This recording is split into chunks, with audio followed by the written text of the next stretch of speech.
Luke, many congratulations. A very strong win there. Just talk us through it. Yeah, it was a strong win. You know, the start of the game was a good precedent for what happened. You know, I kind of carried it on a little bit. You know, obviously the first set was amazing. I think Kev sort of carried on from his game against Nathan, and you know, if he carries on like that, he's going to win. You know, he was unbelievable. But I felt like when I went off to the first break, I took good confidence from him. So I said, okay, well, you've played well there. You know, if he carries that on, you're just going to shake his hand and say fair play. So yeah, I felt like I started off really well, and you know, I followed it up in the end with a decent performance. I felt like there was a couple of moments where I dropped off a little bit, you know, silly scores and stuff. You can't be too critical, because when you're playing such a long format, you're going to have these moments where they're up and they're down. So yeah, overall, I was happy with the performance. When you were 3-1 up, was the Gabriel Clemens game in the back of your mind? Like, did you want to just get the game done with and just make sure that you got the win down? Because obviously Gabriel threatened such a comeback in that last game. Was that in the back of your mind in this one? Yeah, I mean, no, it's not in the back of your mind, but it makes you, you know, them sort of scenarios give you good experience to make you think, okay, well, now I'm 3-1 up, you know, come into this fifth set and really just blow him away and just send the game as quick as you can. And I don't think I blew him away in that fifth set, but I did well, and I kind of felt like he dropped off a little bit, helped me relax, he given them opportunities, and obviously the 118, when that goes in, I'm thinking, yeah, you're in prime position now, you're going to have, you know, 2 throws to win this set, you know, 2 throws holds a throw, and then obviously, you know, finished the game pretty decent in the end. So overall, I'd say that it was a decent game, but I think Kev sort of let me play my natural game in the end. He didn't put me under pressure in the last 3 sets. You're averaging over a ton across this tournament. Is your game at the level you want it to be to reclaim this trophy? Yeah, I mean, it's at a level that's decent. I don't think it's at a level that will win me the tournament. I think that it has to be upped. And I think if you look at the draw now, you know, Gian next game, I mean, I can't really say who's going to win that one, Gary and Justin. To be honest, I think if it's Gary, then you've got a real tough one. Justin is enjoying his own moment, isn't it? So yeah, I think you've got 2 really tough games to perform at the highest level. And then, you know, you're looking at possibly a Luke or a Ryan Searle or Johnny Clayton. I'm going to have to be at the best of my abilities to want to win this tournament now. So I think a lot's different from the time I won it before. I kind of could coast through a few games here and there, quarters and semis I did in 2024. This time I don't get that. So I'm going to have to perform at the best of my abilities now if I want to go on and win it again. And just on that next game, Shan Van Veen in the quarterfinals, a monstrous clash there. In your 4 encounters this year, Shan's got the better of you in all 4 of them. How badly do you want to break that streak this time around? Yeah, I mean, it's not about badly wanting to break it, but obviously if I win this one, then the 3 that I lost before would never matter, because I would, if you offered me you win the GM one in the World Championships and you lose the other 3, I'd take the win in the Worlds, because that gives the opportunity to be World Champion again. So I'd risk every other one I lost before to then take this one. So yeah, of course, you know, it's if I win this one, then all the ones before would not matter. But if I lose again, then he's going to have a number on me, any. So it's important that I put that to bed and try and you know, stop that progress of him keep beating me. But he's a tough player to beat, you know what I mean? So the 3 games that we played before, they've been really, really tight games. And this is a long format, something that I'm experienced in as well. Doesn't mean I'm going to beat him, but it's going to play into my favour a little bit. And yeah, I know I've got a tough game to win there. Well done. Thank you. Luke, well done. That must feel really good. I mean, you look really super pumped at the end there, actually, celebrating with the crowd. Yeah, I felt really good. It was nice to just go up there and just be a little bit more consistent. You know, over the last couple of times I've been up there, it's been good, and then really average, and then good, average, good, average. You know, it's just been a bit here and there. You know, that game was a little bit more consistent, a lot more better sets, you know, set wins. And, you know, I just felt there was a lot more to give, and that gives you a little bit of confidence. When you put in a decent performance, but you feel like you could have played even better, it does give you good confidence. So, yeah, of course, really, really pleased with that win, but I do feel there's a little bit more in there, or a lot more in there, actually, to give. Do you feel that, actually, you know, had you been taking on somebody like a Gary Anderson, who's been awesome in his last 3 matches, you might have actually already dredged deep enough to have found those levels that you're just saying that you're looking to try and achieve over the next couple of matches? Yeah, I think the good thing for me is I feel like you know, not all the time, but a lot of times in my career, I kind of found that level when I really, really needed it. You know, even when I've been in good leads and then someone's come back at me and I find that really good set at the right time, I feel like that's something I've been really good at. And, you know, obviously loads of other times I've not been good at it, but I feel like I've been good at it more than I haven't. So I feel like if I was playing Gary or Michael or whoever, you know, I feel like I would have found them levels when I needed to, because the belief has to be there. And you know, that was a decent performance. But in the last 3 sets, I felt like Kev really didn't push me in the manner I thought he was going to. But yeah, of course, I'm just going to do what I've got to do, and I'm really happy with the consistent performance of that game. What's New Year's Eve look like when you're in the last day of the World Championship? Oh, party until 6 a.m. No, joking. Yeah, it's just obvious, isn't it? You're going to relax, you're going to enjoy yourself, and do what I would do usually, and go to bed at a sensible time. Obviously see the new year in. Got my family with me, so yeah, spend a bit of time with them, relax, practice, and you can celebrate all these little moments after the World Championships finished. Enjoy it and see you in the new year. Thank you, and you. Happy New Year. Luke, congratulations. The way you sign off 2024 was disappointment. Is this a much better way to sign off 2025 winning? Because obviously the Peter Wright game was disappointment, where this time, much better way to sign it off. Yeah, of course. I found like in 2023, I think I signed off really nicely in that year as well against Joe. So yeah, was I Peter Wright last game? Yeah, so I sign off the year every year then. Yeah, of course, it's nice to go into next year. I got asked from the zone, what do you think year 2025? And I feel like it's been a good year, but I feel like I'd love it to be a great year. And that only matters by winning the World Championships. So you can't get ahead of yourself. Obviously, I think it's been a good year. But yeah, I'm really working hard to try my best to become world champion again. Talking about your half of the draw, is darts in a better place when we've got this version of Gary Anderson firing? 100%. Yeah, it's amazing. I think Gary is like everybody's idol in a way, and you look up to someone like him and Adrian Lewis, the fluentness, the just the easiness they make it, and I'd love to play Gary in the semis, not because I want to beat him, just because it's a legend. You know what I mean? So darts is in a good place, to be fair. There's a lot of good players playing now. Josh, Gian, Gary's playing good. I just think there's a lot of good players. I think there's going to be a headache for the Premier League this year. It's going to be a tough ask for people to pick that, is the top people. Just the way you're so composed here, coming through that game against Gabriel, do you almost feel bulletproof because you've come through that tough time? Not really. I don't feel like I'm bulletproof. I think I'm just thinking of Stephen here. I just want to sing it. No, I don't feel bulletproof. I just feel like I've not got away with one, but I managed to find that right shot at the right time against Gabriel, and if it goes through, I could have been at home. So yeah, I think that the only thing it's given me is that little bit of confidence, that little bit of belief to feel like when that important moment comes again, I might be up to the task. So yeah, I think that's what I'll take from that game against Gabriel. Throw me. Luke, congratulations on today. Going into your 5th quarter-final here at Ali Pali on New Year's Day, that's some record. Yeah, I think it's nine times I've been in the world. Yeah, so 5 out of 9 is pretty decent, to be fair. And I've not got the best of records winning quarterfinals. I've won 3 out of 4. Won 1 out of 4. Sorry. So yeah, that's right. 1 out of 4. Yeah. So I'm hoping to make it 2 out of 5. And but of course, making quarterfinals is great. It's a good achievement. But players like me, the minimum is a final. Minimum is winning it. Once you've won it once before. So I'm happy I've made that New Year's. That was my goal as a minimum. I've done that now, and now of course I want to go on and achieve more. How much do you draw from those experiences, whether they're positive or negative, in those big game occasions and the ones you're going to have over the next few days? Yeah, I mean, I've got, strange to think, but the last 2.5 years have given me so much experience, so much belief, and so much things I can look back on. I've achieved so much, but also achieved a lot of things that have gone against me. Many major defeats in finals, many major wins as well. So, of course, I've got so much to look back on and take on that little bit of experience. Of course, for me, I think this is over 20 or 25 quarterfinals and major tournaments now. So, I've got that experience of being in them, and hopefully I can take a little bit into that on New Year's Day. You spoke really well about Gary Anderson to Phil there, and you say there's a sort of selection headache for the Premier League. Do you think he could be someone to enter that fray? I always keep telling him, keep nudging his arm. Come on, Gary, just one more.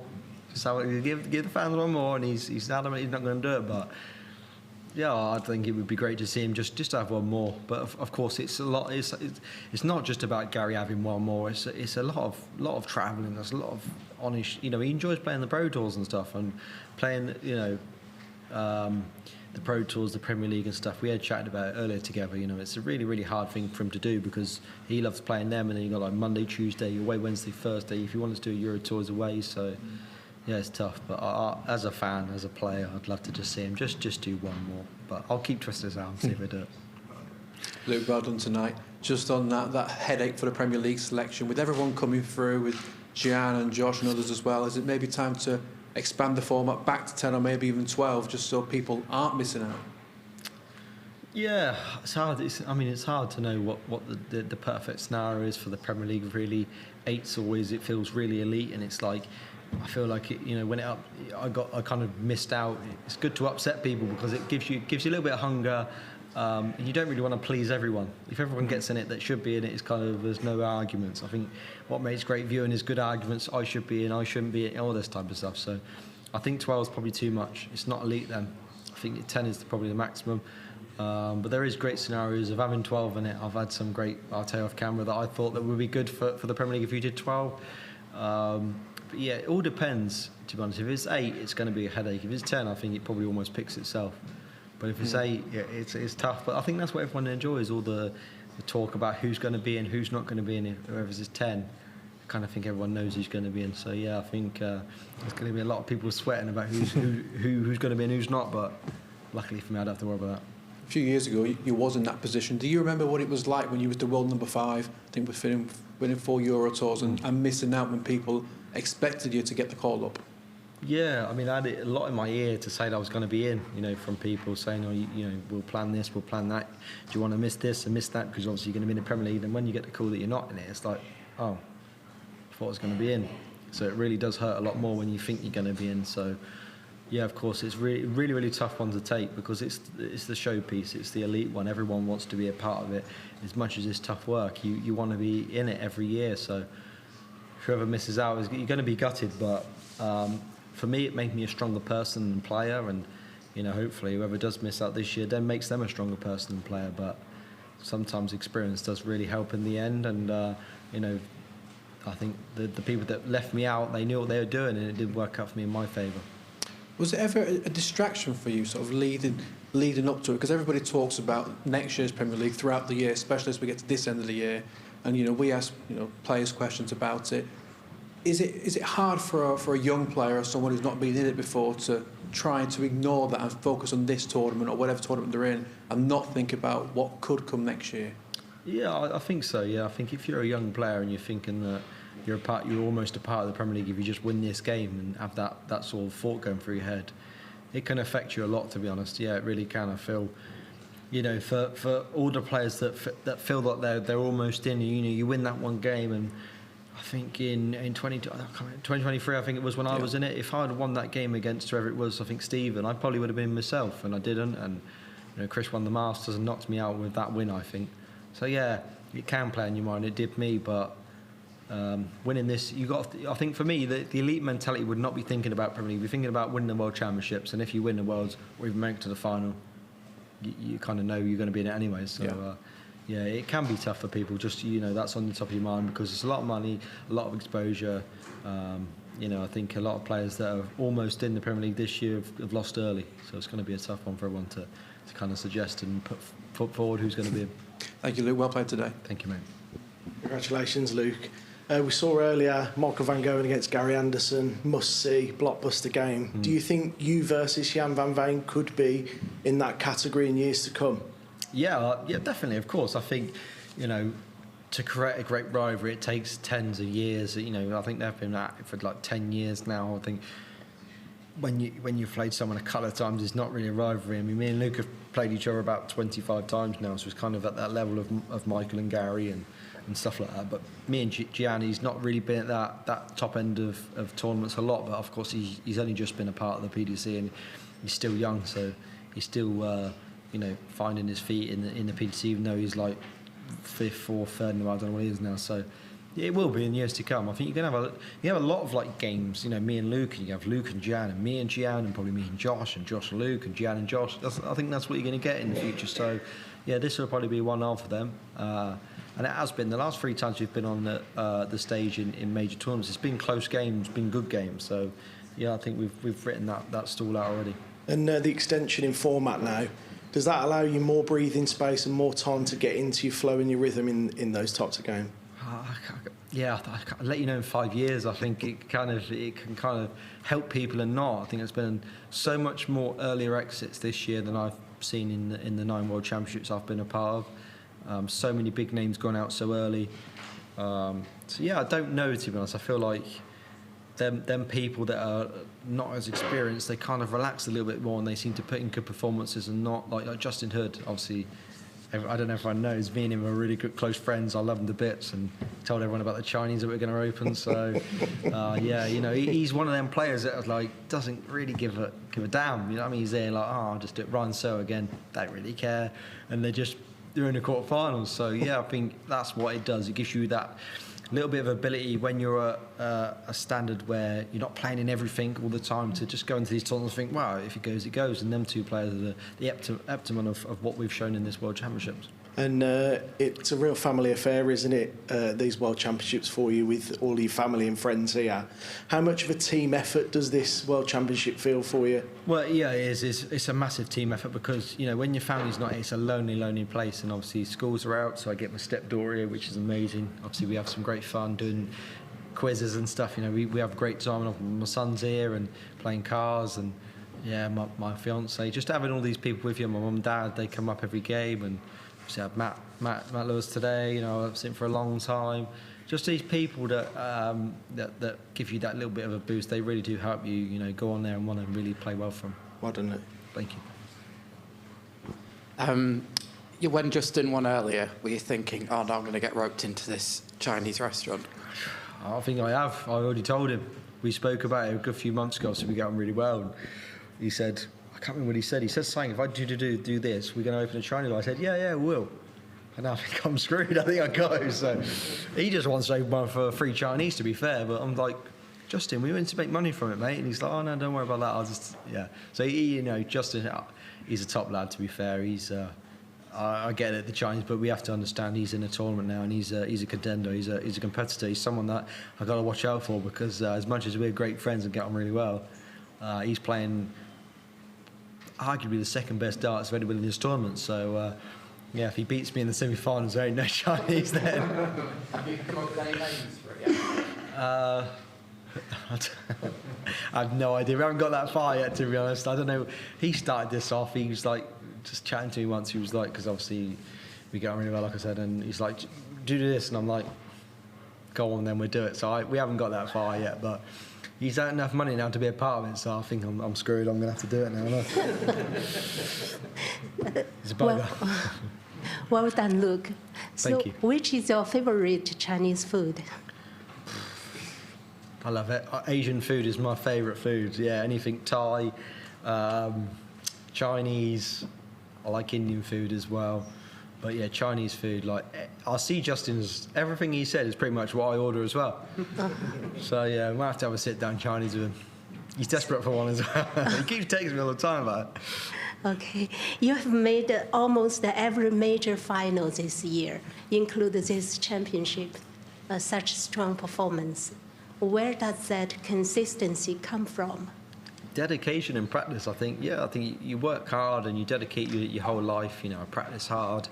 You know, I do things off the board. You know, like keeping my health in good tact. You know, and you know, working out here and there when I can, and eating healthy in the right moments where you're in big tournaments. Just these little sacrifices that are not really like hard work, but I stick to them. And yeah, I think that's what really does help me in the big majors. You know, I feel really fresh. I feel rejuvenated.